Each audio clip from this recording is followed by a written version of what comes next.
Ողջույն սիրելի հեռուստադիտող, հայկական երկրորդի եթերում պրոֆակտն է։ Սահմանադրության տապալումը թևակողեց նոր առավել գործնական փուլ։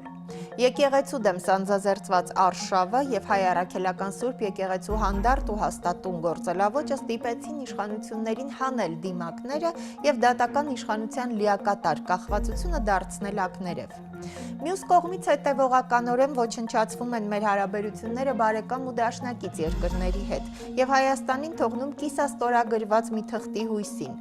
Խաղաղություն եք ուզում, պատրաստ եղեք պատերազմի։ Այս շատ անգամ հնչած արտահայտությունը Հայաստանի համար այլևս հնչում է բոլորովին այլ կերպ։ Խաղաղության ես գնում, գրանցիր Թրամփի WhatsApp-ի համարը։ Հասանելի կլինի թե ոչ, սա արդեն կախված է պահից, իրավիճակից, ապագայից եւ էլի շատ բաներից։ Էներգետիկ ճգնաժամի մասին խոսում էին վաղուց, այժմ այնպիսի իրավիճակ է, երբ Ադրբեջանը, Ադրբեջանը կարող է դառնալ այլընտրանք։ Այսպես սկսվեց ընտրական տարին։ Փաստերն ու իրավիճակը պրոֆակտի տաղավարում քննարկում ենք Արմեն Մանվելյանի հետ։ Արմեն Մանվելյան, պատմական գիտությունների թեկնածու, միջազգայնագետ, 4 գիտական մենագրության 100-ից ավել գիտական հոդվածների հեղինակ, տպագրված Հայաստանում եւ արտասահմանում։ Գիտական հետաքրքրությունների շրջանակը, էներգետիկ աշխարհաքաղաքականություն, միջազգային անվտանգություն, հայաքվե միավորման քաղաքական խորհրդի անդամ։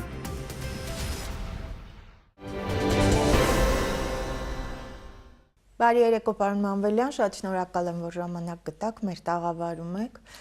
Բարի երեկո, ես եմ շնորհակալ։ Պարոն Մանվելյան, ըստ էության եւս մեկ ապացույց արդեն վերջնական բոլորի համար ակներ է, որ սահմանադրությունը Հայաստանում այլևս տապալված է, եթե կարող է դատարանը, նշանակել թեմի առաջնորդ եւ այս գործը վարույթ ընդունել, սա նշանակում է, որ իշխանությունների տարանջատման, առավել եւս պետության եկեղեցուց տարանջատման սկզբունքը գոյություն չունի ըստ էության։ Նայեք, խնդիրը հետևյալում է, որ գործող քաղաքական ռեժիմը ինքը օգտվում է սահմանադրական հենց այն թերություններից, որոնք կան։ Իսկ սահմանադրությունը գրված է եղել միշտ այնպես, որպեսզի գործող վարչապետ ունենա բացարձակ իշխանություն։ Այսինքն իսկապես սահմանադրությունը տապալված է, լրիվ 100%-ով համաձայն եմ ձեր հետ, բայց նաև եկեք հիշենք, որ այն մարդիկ, ովքեր այս սահմանադրության հեղինակներն էին կամ համահեղինակներ, իրանք են թույլ տվել սահմանադրական այս սխալները։ Իսկ իրանք են թույլ տվել այնպես լինի, որ դատական համակարգը գտնվում է գործադիր իշխանության վերահսկողության ներքո։ Բայց այստեղ հստակ տարանջատված նշված է, չէ՞, որ տարանջատումը կա սահմանադրության։ Հա, բայց թողած է մեծ սով հնարավորություններ մտնելու, վերահսկելու, ինչը արվել է։ Ինչը արվել է բազմաթիվ անգամ, խախտվել է, խոսքն անում չէ, որ սրանք սահմանադրությունը չեն խախտում, խախտում են բազմաթիվ անգամ, բազմաթիվ ձև, իրանց ներխուժումը եկեղեցու գործերին խառնվելը, հիմա էլ եկեղեցու կողմից թեմի առաջնորդի նշանակում եւ հանումը, սա նորից մեկ անգամ մեծ նշանակում է, այս մարդիկ խախտում են այն ամեն ինչ, որ հնարավոր է խախտել, հանուն իրենց իշխանության։ Իրենք վաղուց հայկական ազգային պետական շահը ծալել դրել են մի կողմ մեղմ ասած եւ շարժում միայն իրենց անձնական շահով իրենց նեղ կլանային, որ իրանք կոչում են կուսակցություն, նեղ կլանային այդ շահերով, որի համար իրանք պատրաստ են գնալու ամեն տեսակի սահմանադրության խախտման, հանցագործությունների, ընդհանուր սպանությունների, հայրենիքի մի մասի հանձնման եւ այլն։ Այսինքն ոչ մի բան չկա, բայց ես ուզում եմ հատուկ շեշտել այդ փաստը, որ սահմանադրությունը ինքը եւս թերի է։ Որ հնարավորություն է տվեց մարդկանց գալ իշխանության, ավելի շուտ վերցնել իշխանությունը, այդ իշխանությունը ծառայեցնել իրենց անձնական շահերին, օգտվելով այն փաստից, որ սահմանադրությունը հնարավորություն է տալիս վերահսկել դատական, դատամարմինները, դատախազությունները, քննչական կոմիտեն եւ այլն, իրենք էլ օգտվել են 100%-ով դրանից։ Եվ փաստացի տեղի ունեցել Հայաստանում ոչ թե իշխանափոխություն, այլ Հայաստանում տեղի ունեցել սահմանադրական կարգի խախտում,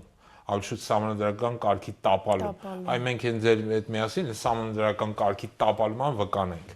Եվ պետք է սա նաև փաստենք այն հանգամանքը, որ սա նաև նշանակում է, որ գործող քաղաքական ռեժիմը ինքը լեգիտիմ չէ։ Անկախ նրանից թե 2021-ին ով ոնց է քվեարկել, ինչի համար է քվեարկել, նաև եկեք հիշենք, էլի այն խոստումները, որ իրանք տավել են 2021-ին, մասնավորապես Արցախի պաշտպանության ու պահպանման, դեօկուպացիայի, հադրութի վերադարձի, այս խոստումները իրենք եւս տապալել են։ Արել են դա գիտակցված, մտածված հատուկ։ Եվ հետեւաբար գործող քաղաքական ռեժիմը լեգիտիմ չէ, եւ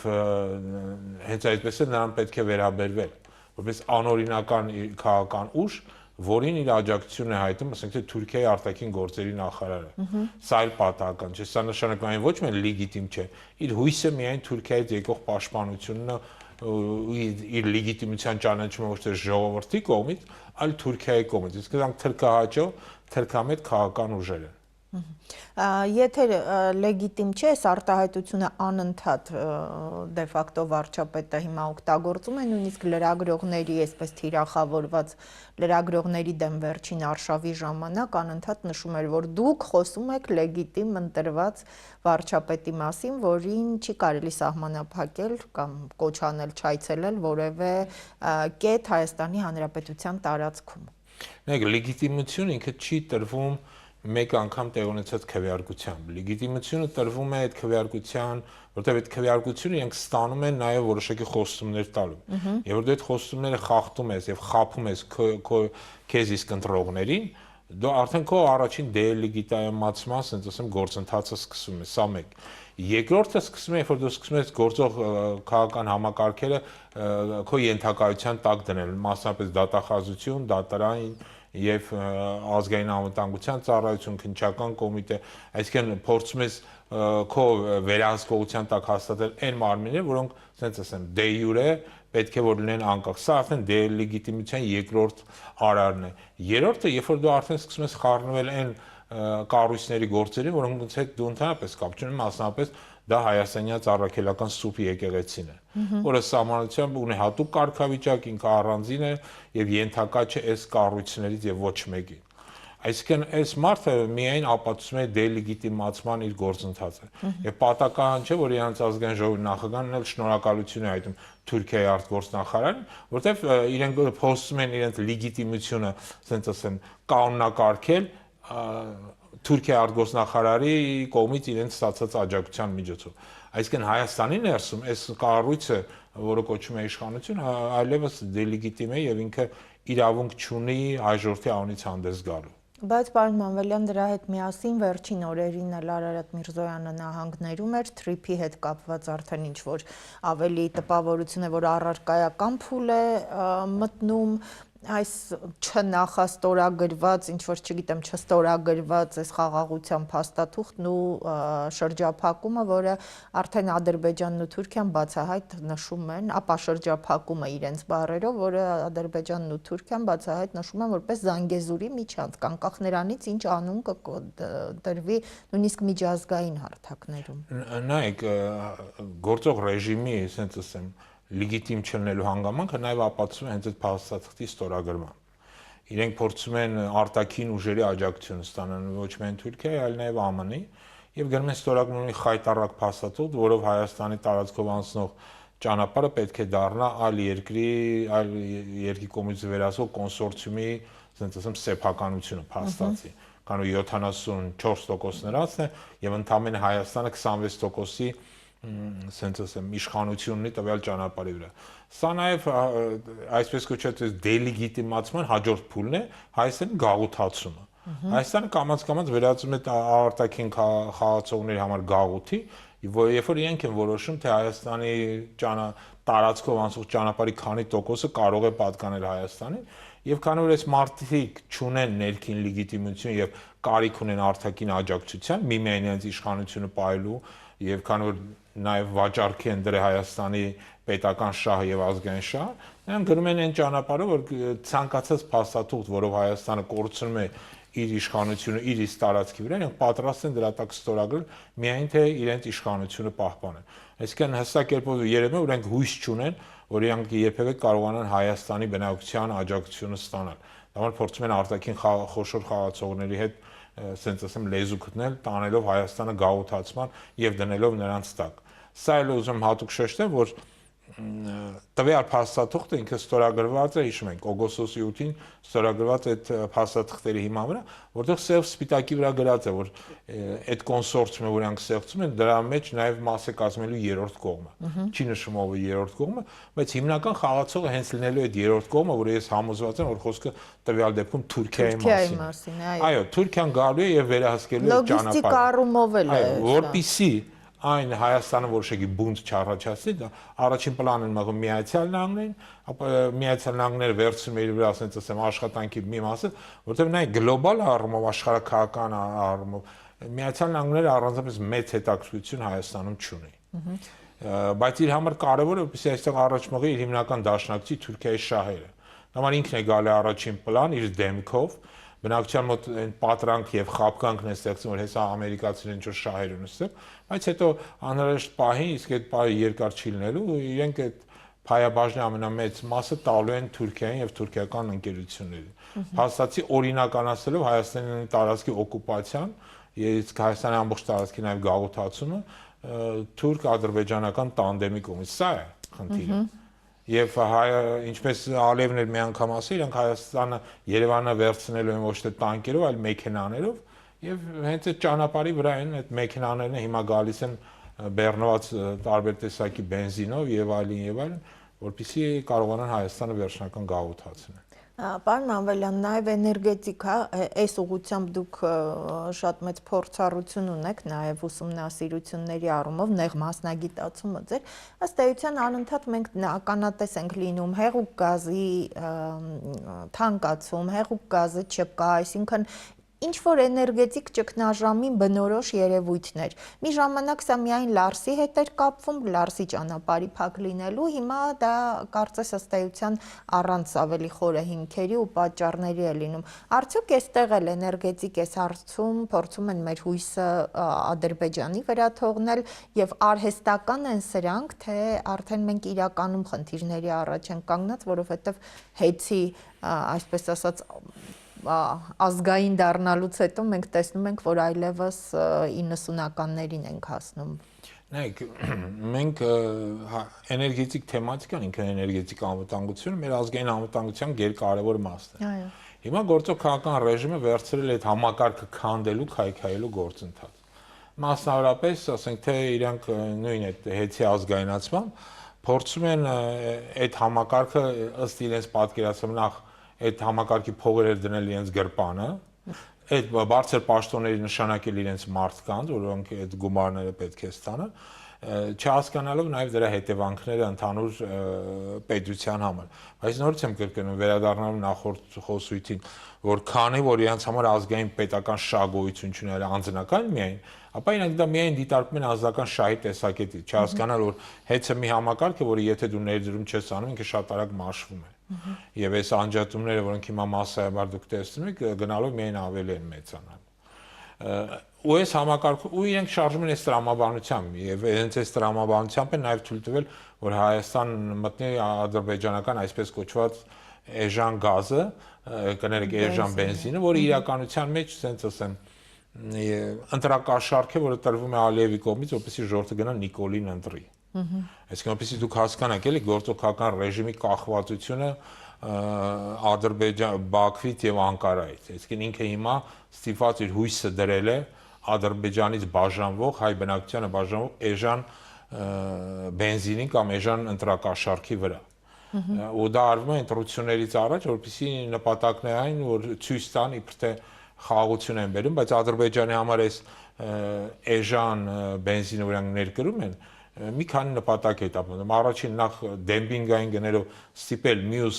խաղացողներին դուրս գալ շուկայից եւ վերցնելով շուկան իրանք դա այդ գները երրակի, քառակի կբարձրացնել։ Այսինքն ուզում եմ ասեմ, թող բոլորը իմանան, այն մարդիկ, ովքեր գնում են եւ այդ էժան բենզինը լցնում են իրենց մեքենա, որ դա իրենց բոլորիս, այդ թվում եւ իրենց եւ մեր բոլորի քթերից գալու է մեղմ ասած։ Այսինքն մենք տասնապատիկ, եթե ոչ հարապատիկ ավելի թանկ ենք վճարելու հետագայում դրա համար։ Եվ որ Հայաստանը դառնա Ադրբեջանը թուրքական տանդեմի գաղութը կամ սերվիսային կենտրոնը, որով իրանք մի ժամանակ թույլ կտան, որ դուք ապրեք, հետո ոնց Արցախի բնակչությանը 2-3 օրում դուրս մղեցին իրենց տներից, նույնը կատարվելու է նաև Հայաստանում։ թող ոչ ոք չկարծի, թե Արցախի ճակատագիրը չի կարող կրկնվել իրենց հետ։ Բոլորի հետ կարող է կրկնվել։ Մենք միանշանակ այդ ճանապարհի վրա ենք, Հայաստանի գաղութացման, Հայաստանի թուլացման, Հայաստանի քայքայման, եւ ուղղակի այս գործընթացը, ասենց ասեմ, լծվել այսօրվա քաղաքական ռեժիմը, որովհետեւ ինքը հասկանում է, որ հավերժ իշխանություն պահել չի կարող,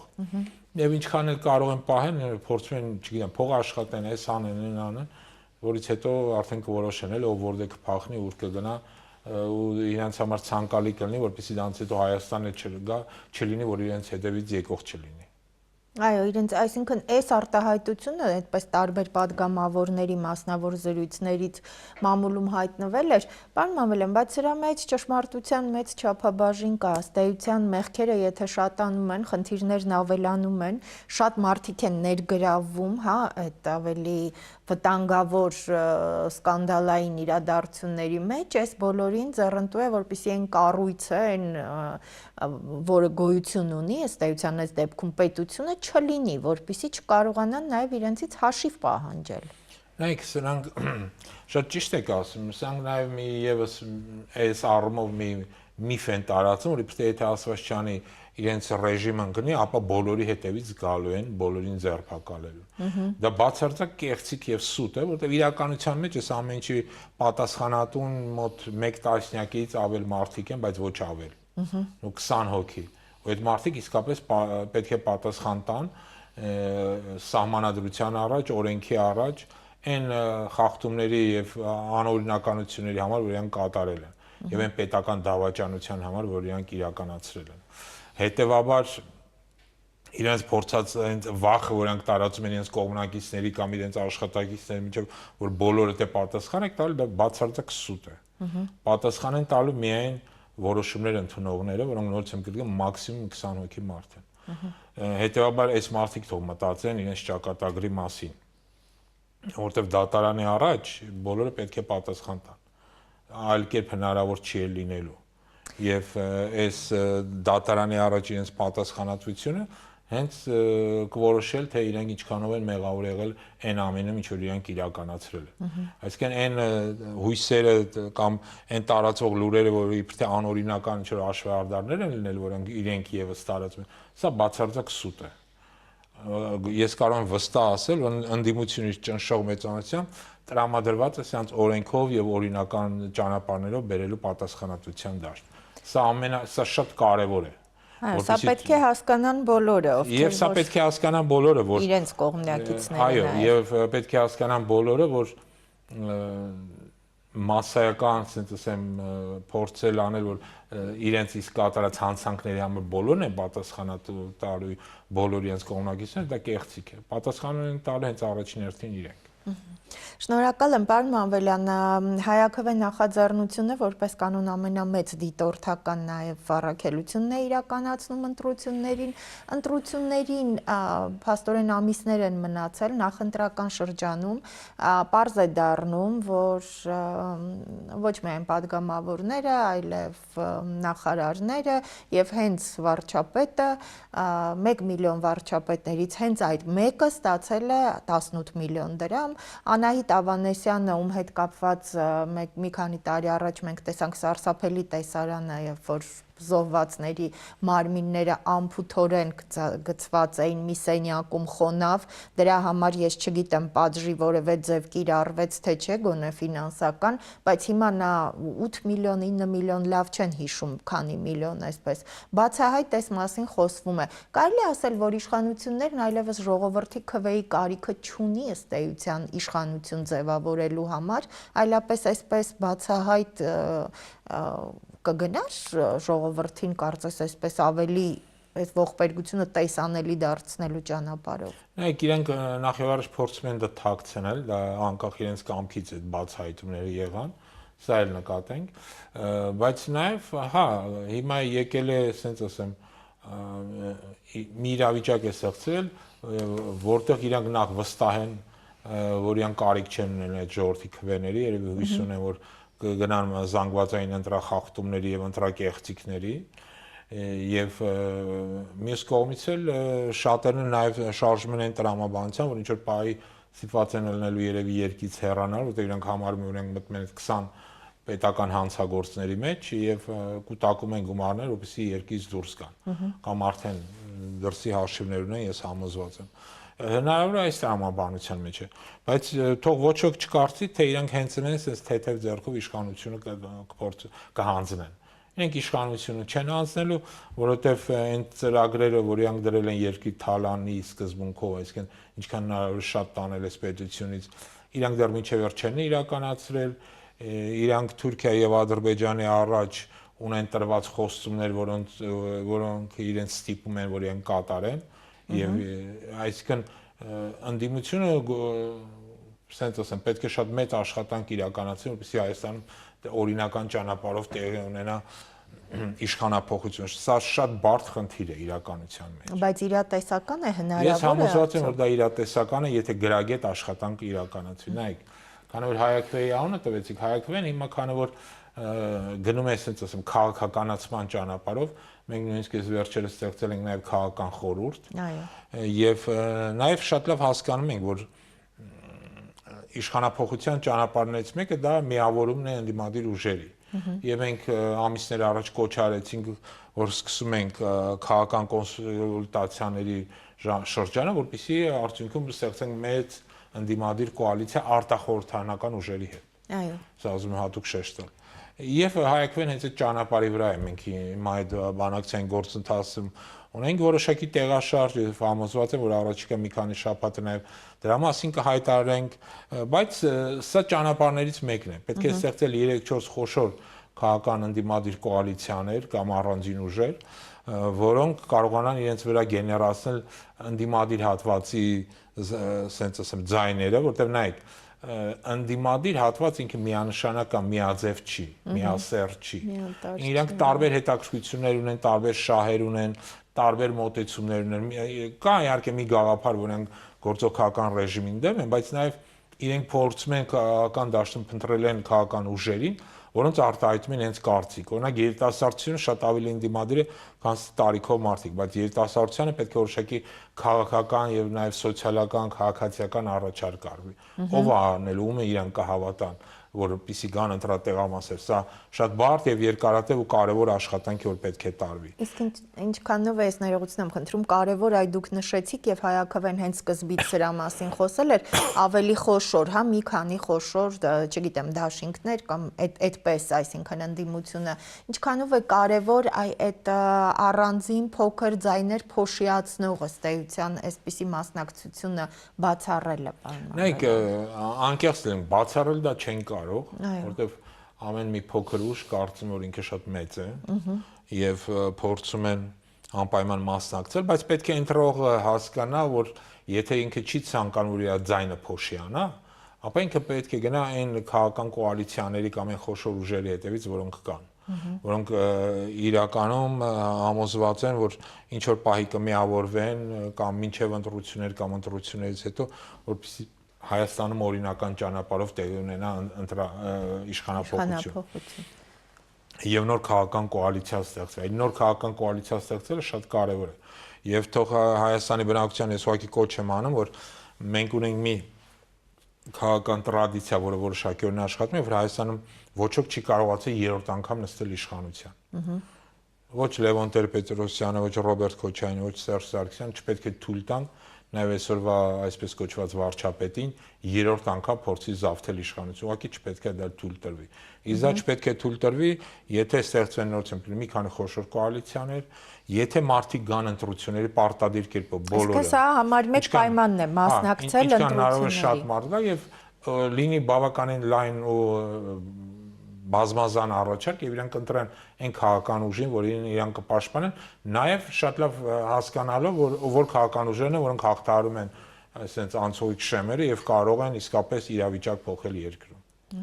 Այստեղ եթե նորից վերադառնանք, հա, արևմուտքը ըստ էության Եվրոպան իր աջակցությունը հայտնեց, Եվրոպան արդեն բացահայտ իր օպերատորի միջոցով, նաև Թուրքիայի միջոցով մեր տարածաշրջանում իր աջակցությունը հայտնեց իշխանություններին։ Այս դեպքում հակառուսական արշավը մեր բարեկամ Իրանի հետ կապված Իրանի դեսպանի սկանդալային հայտարարությունների մասին վերջին օրերին շատ խոսվում է։ Այսինքն հնարավոր է նորից այս հակառուսականության արտաքին այդ բևեռների շուրջ ինչ որ խնդիրներ առաջացնելով կարողանան այստեղ իշխանությունները ինչ որ առումով ընդդիմադիր դաշտում պառակտումներ կամ ընդդիմադիր ուժերի նկատմամբ անվստահություն առաջացնել ժողովրդի մեջ։ Նայեք, այդ փորձը հենց հիմա էլ է արվում, փորձելով ցույց տալ տարբեր ուժերը, որ սրանք, չգիտեմ, ռուսամետ են, սրանք սա են, երրորդն է։ Նախ ես ուզում եմ դրա վրա էլ կանգ առնեմ, որ անկախ աշխարհակահական համաձայնություններից, անկախ այն ամեն ինչ որ մեծ պետությունները նստում են մայրաքաղաքները որոշում են, եթե Հայաստանի բնակչությունը, հայ ժողովուրդը ճնշող մեծամասնություն որոշում ընդունի, ապա բոլորը ստիպված են լինելու այդ որոշումը ընդունելու։ Թե Վաշինգտոնում, թե Բրյուսելում, թե Մոսկվայում եւ թե Թեհրանում, ամենուրեք։ Եվ նույնիսկ Անկարայում ու Բաքվում են ստիպված լինելու համակերպվել այն ընտրության հետ, որը կանի հայ ժողովուրդը։ Պետք է Հայաստանի քաղաքացիները հստակ կերպով հասկանան, որ սա իրենց ճակատագիրն է, սա իրենց երեխաների ճակատագիրն է, ու իրանք գնում են ընտրելու թե իրանք զավակները թուրքական իշխանության ներքո են ապրելու, հայկական իշխանության ներքո, թե Հայաստանը դառնալու թուրք-ադրբեջանական sense սերվիսային կենտրոնի, թե անկախ պետություն ենք վերջապես ստեղծելու, վերածնելու ենք Հայաստան պետությունը, այդ վերածննդի գաղափարի վրա էլ կառուցելու ենք հզոր հայկական պետականություն, որը կնայի առաջ, այլ ոչ թե կմտածի, թե ոնց նրա տակը մտնի յոլա գնա այս կամ այն կենտրոնի հետ։ Սա շատ կարևոր է հայ մարդկանց վճռականությունը, վստահությունը, որ իրենք են որոշելու իրենց երկրի ճակատագիրը։ Այս կոչ եմ անում Հայաստանի Հանրապետության բոլոր քաղաքացիներին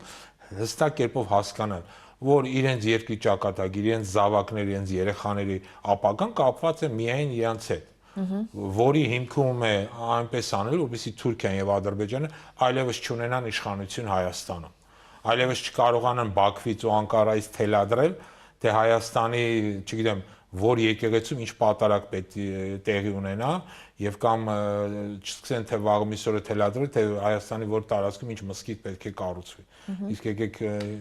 հիշենք, որ նաեւ տենց պահանջներ էլ կան։ Եվ պետք է մի բան էլ հասկանան, որ եթե ասված չեն սրանք վերարտադրվեն, ապա Ադրբեջանը եւ Թուրքիայի պահանջները Հայաստանի նկատմամբ տասնապատկվելու են։ Այո։ Ոչ թե կրկնապատկվելու են, այլ տասնապատկվելու են։ Արդեն մենք այսպես կոչած սահմանության փոփոխություն, չգիտեմ 300,000 ադրբեջանցիների մուտքը մեզ կթվա թեթև հենց ընդունելի տարբերակ, որտեղ ավելի դաժան պահանջներ են լինելու Հայաստանը։ Այսա չպետք է թույլ տրվի։ Իսկ դա թույլ չտալու համար պետք է Հայաստանի Հանրապետության քաղաքացին հասկանա դա, գա ընտրությունների եւ իր վճռական ձայնը հայտնի, անկախ նրանից թե Անկարայում, Բաքվում կամ Մոսկվայում կամ Բրյուսելում ինչ են որոշել, կամ Վաշինգտոնը ինչ է ցանկանում։ Դա մի քայլ է, որ յուրաքանչյուրը կարող է անել։ Այստեղ վախենալու ոչինչ չկա, ինչ որ պահի այդպես դադար տալու կամ մտածելու, երկմտելու ոչինչ չկա։ Ընդամենը դուք եթե համաձայն չեք, որպեսզի Թուրքիայի արտգործնախարարը իր մամուլի ասուլիսում աջակցություն հայտնի որևէ ընտրությունների մասնակից ուժին, պետք է գնալ ընտրատեղամաս։ Շատ ճիշտ եք ասում, ես այստեղ նաև ուզում եմ մի բան էլ եւս ավելացնել։ Մենք որոշակի պատմական անցյալ ունենք նույն Թուրքիայի հետ, որտեղ դարեր շարունակ մաս են կազմում Օսմանյան կայսրության։ Եվ այդ պատմական անցյալը մեզ մի բան է ցույց տալի։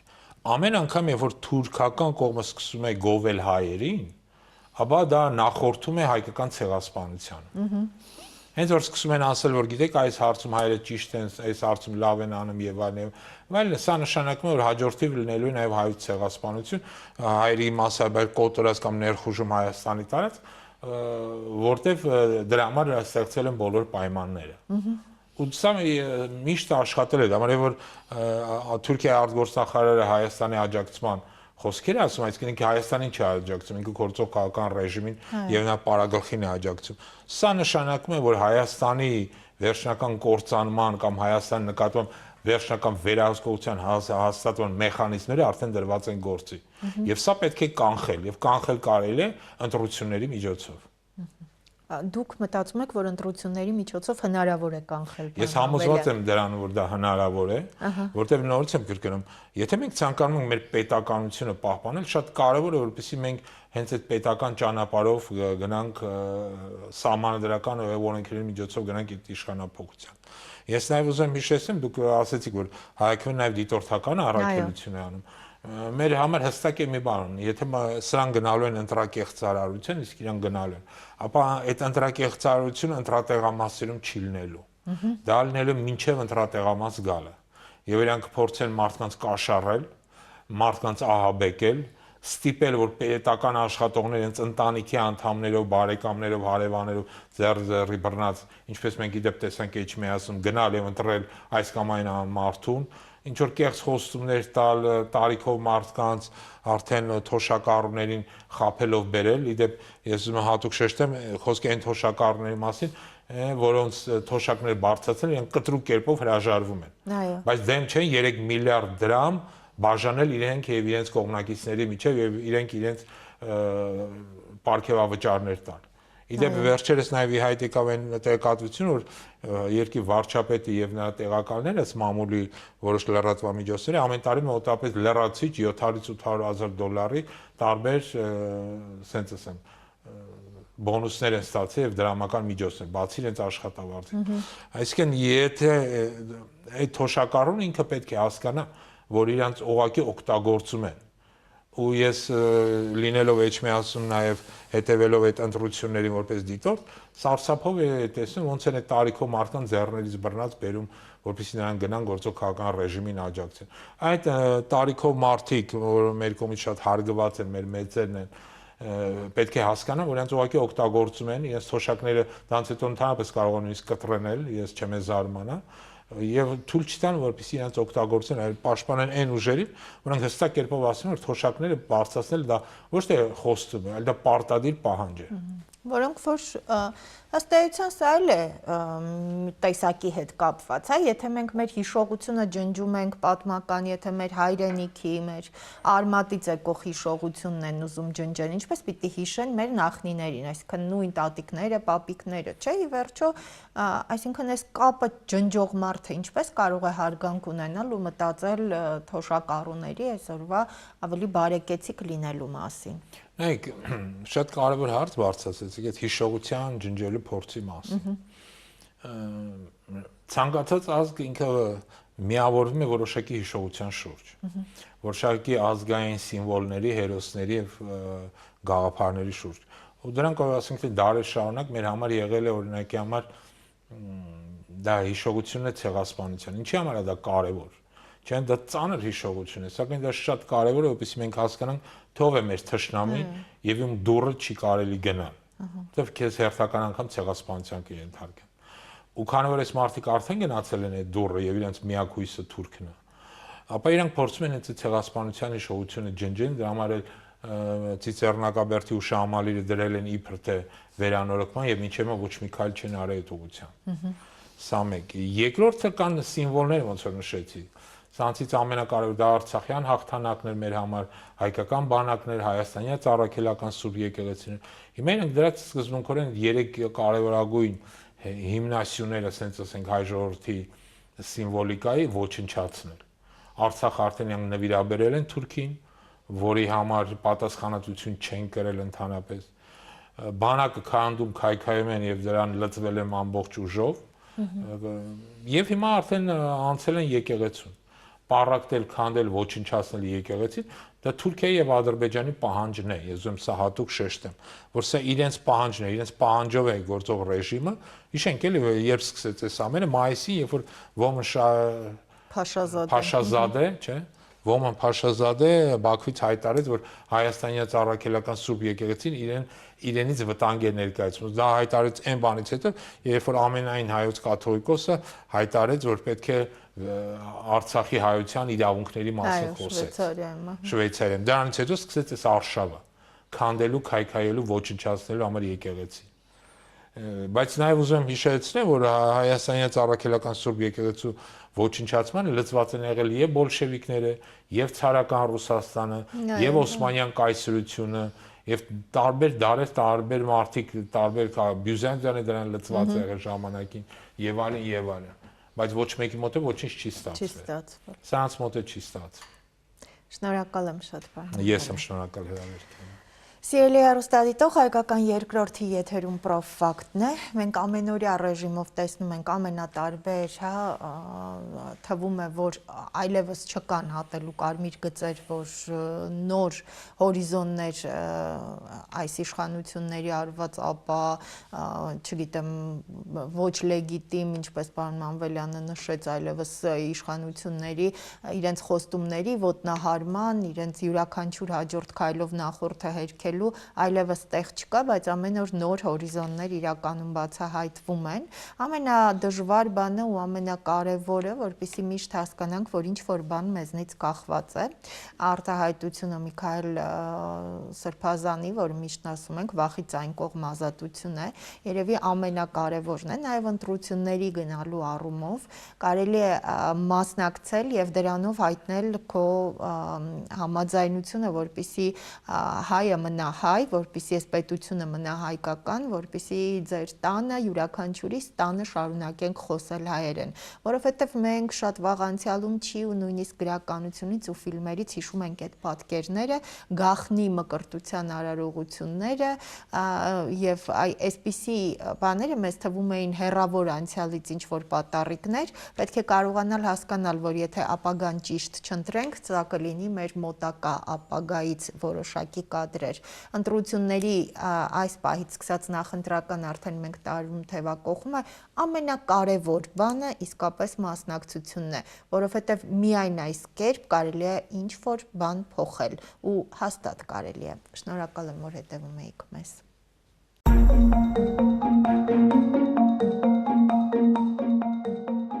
Պատմության տարբեր փուլերում, երբ Թուրքիան գովաբանում է հայերին, դրան հաջորդում է ցեղասպանություն։